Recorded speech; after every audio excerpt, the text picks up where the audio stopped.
Hi, everyone. I'm excited to be here today to talk to you about some of the miracle stories that are happening right here in our own city, in our own state, every day. My name is Tony Kausha, and the title of our show is Tony's 50,000 Coincidence Miracles. Please note, this show is not about religion, and we're not trying to change anyone's religion, and we're not trying to get you to join any religion. It's just about miracle stories. I don't know of any religion on the planet that doesn't talk about miracles. That's why religions begin, because they have something that's telling them there's really a God. But we're not going to get into that. We're going to just talk about miracles and leave the decisions about all that up to you. So we don't care what religion you are. We just want to talk about miracles.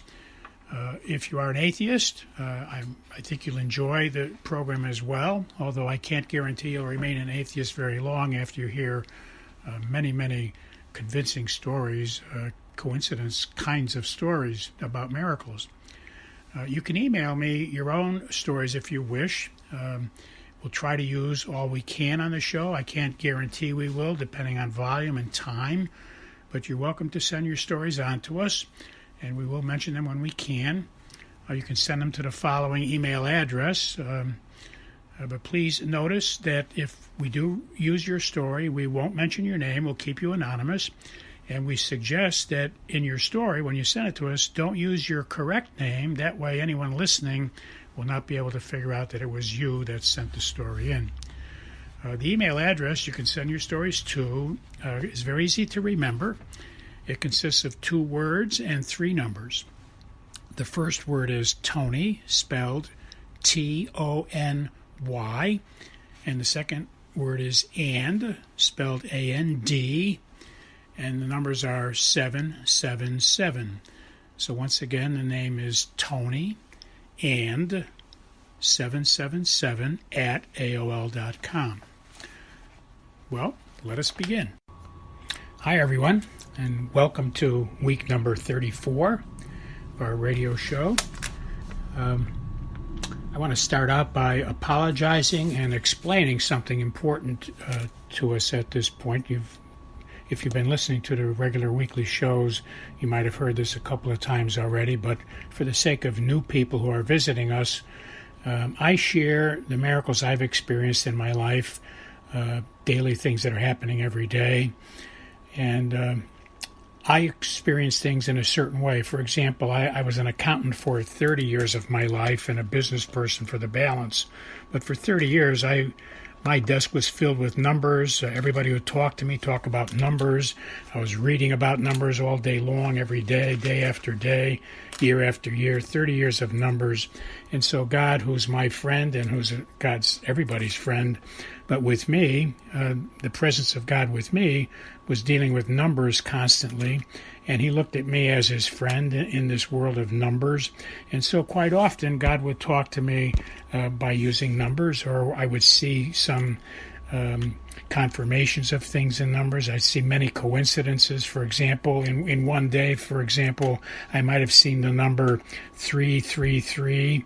I might have seen that number maybe 15 times in one day, and it became extremely noticeable. The next day, I might have seen the number 777 15 times in that day. And so you see what I'm driving at is God could use my day and the fact that I was bumping into these numbers every day for a 30-year period. He could use the numbers to get my attention. He could have me see those numbers 15 times in one day to mean something. And then let's say I'm driving home after a whole day's work of seeing those numbers all day long. And let's say I'm in a traffic jam and the car in front of me has a license number 333. Well, that won't mean anything to anybody else, but to me, it's going to mean something very significant, that God, who's my best friend, who I'm talking to all throughout my day, and who's helping me with many things throughout my day, he showed me at work all day this number 333 all over the place 15 times in a day. And now I'm in a traffic jam and I'm in back of a car with the number 333.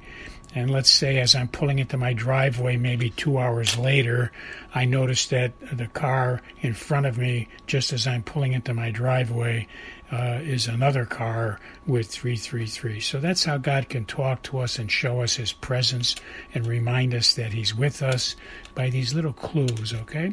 So I share that's what's going on in my life. But in your life, you might be a botanist, or you work at a florist, or you teach biology, or you love the violin, or you love the piano, etc. So God will speak to you in your own ways and show you coincidences. So when I'm talking about numbers in my life, maybe you don't see numbers, but because of who I am and the way I've been trained and groomed, let's call it a system of God using Morse code.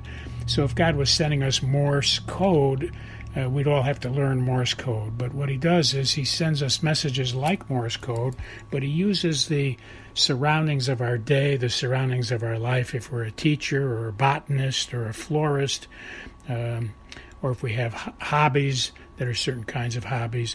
So please, as I'm talking about numbers, try to recognize your own situation with God. Talk to God all day long about what you're doing, like I do, and he'll talk to you back in your surroundings and your clues and your hobbies, okay?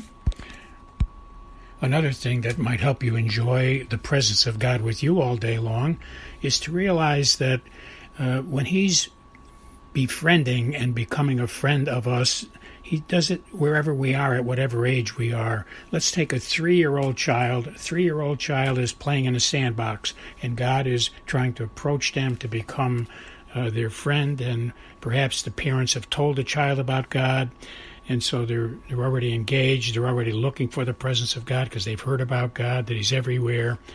And so when God comes to meet a child at 3 years old in the sandbox, just like I explained, he meets us wherever we are at, whether we're accountants or botanists or florists, etc.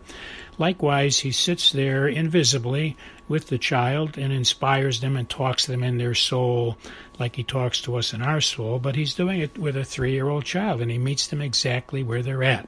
So this will help us all to remember God is coming to us, each one of us, wherever we are at, in whatever discipline or hobby we are, or whatever profession we are, and he meets us exactly where we are at. And we can picture this pretty easily if we say to ourselves, well, when he meets somebody in a sandbox, he's making sandcastles with them in a sandbox. He's talking to them at their level.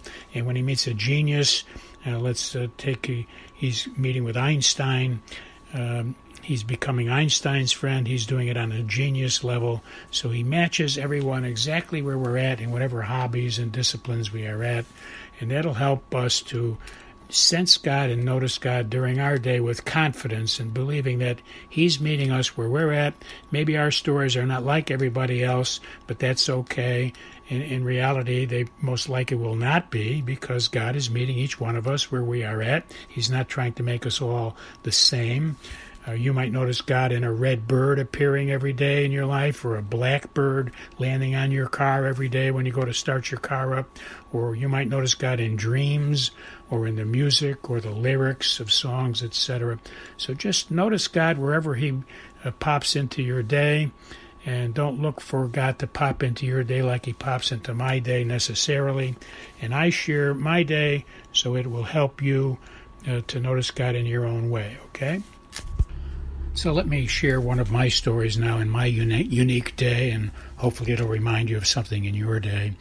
As many of you know already, I go to an exercise park, an outdoor park, and typically walk. I walk and think and talk to God. It's a great way for me to meditate.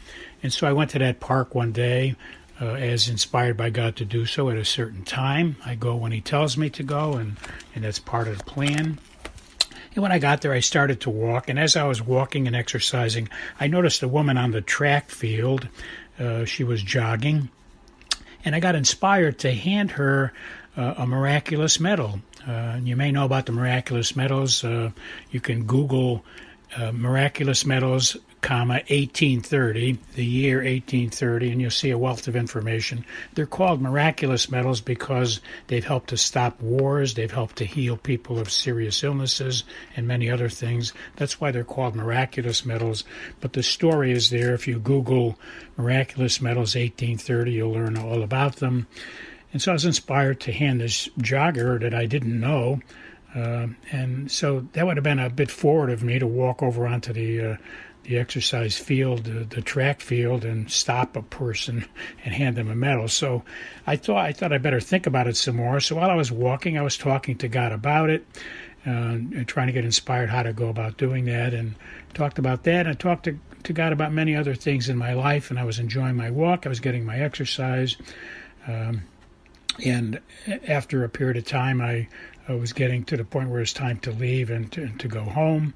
And then I started thinking about how would I go about and approach that person and hand her Miraculous Medals, etc. And as I was thinking about it, I was walking over toward my car. Lo and behold, I see the woman now. She's not on the track field. She's walking toward me. And I'm walking toward my car, but it happens that we're both walking toward each other in this process. So as fortune would have it, or as God designed it, she was going to be passing me, walking by me to get to her car. As I was walking toward my car, we would be passing each other. So I got inspired to just reach into my pocket. I carry a lot of those medals in my pocket. I've been handing them out for years. And I pulled out a few into the palm of my hand. Let's say maybe I had 12 of them in the palm of my hand. And as she was walking toward me, providentially, she's looking right at me, so I opened my hand. Let's say I was about 15 feet away from her. I opened my hand, and I'm revealing the medals in my hand as I'm walking toward her, and she saw them. And then she looked at me with a big smile on her face, and so she stopped as she got close to me, and we started to talk. And I said, I was inspired to offer you one of these. And she says, oh, my, I can't believe you're doing that. I had one of those. I'd carried it for years, but I lost it. My mother and I both wore them. My mother gave them to me when I was very, very young. So it's really very impressive and impactful on me that you're offering the medal. So we started talking about it, and we talked a little bit about some things in her life where the medals were very significant to her. She talked about how she and her mom had said the rosary every day, and how the Miraculous Medal was very powerful in her life and had worked some miracles in their life and the life of their friends as well. So it was really a blessing for me now to be inspired to do this, to hand her, and she was very excited about it. So that's an amazing things that happen if you try to do what God wants you to do. He opens the door and He makes it possible. Then I was really stunned when she told me that she was from Brazil and she missed her family. She's now living in the United States. She's been here for something like 12 years now, and she misses her family. She certainly misses her mother. They were very close. They said the rosary every day. They both knew all about the Miraculous Medal. And what was really impactful and meaningful was when she told me what her name was, and I can't tell you because it's such an astounding and unique name that I'd be revealing her story to you, and I have to keep it confidential. But her name actually conveys the message of the Rosary, the Blessed Virgin Mary, and the Miraculous Medal. So for me, this miracle was absolutely stunning because you've heard the whole story of how I was inspired. Well, it turns out she was also inspired while she was jogging to think about the Rosary and the Miraculous Medal at the same time. So this is God, again, working in our lives and having her think of the same things I'm thinking about. And when I handed her the medals, she knew that God had been talking to her as well as talking to me. So both of us received a miracle from God in this particular day. God had us both thinking about the same thing, the Miraculous Medal, and He had me inspired, and He had us walking toward each other at the same time, so that when I opened my hand, He had already prepared both of us mentally to expect this. And this is how glorious it is to have God as a friend and to do what God tells you each day. I hope you enjoyed that, and I will talk to you again next week. Bye-bye for now.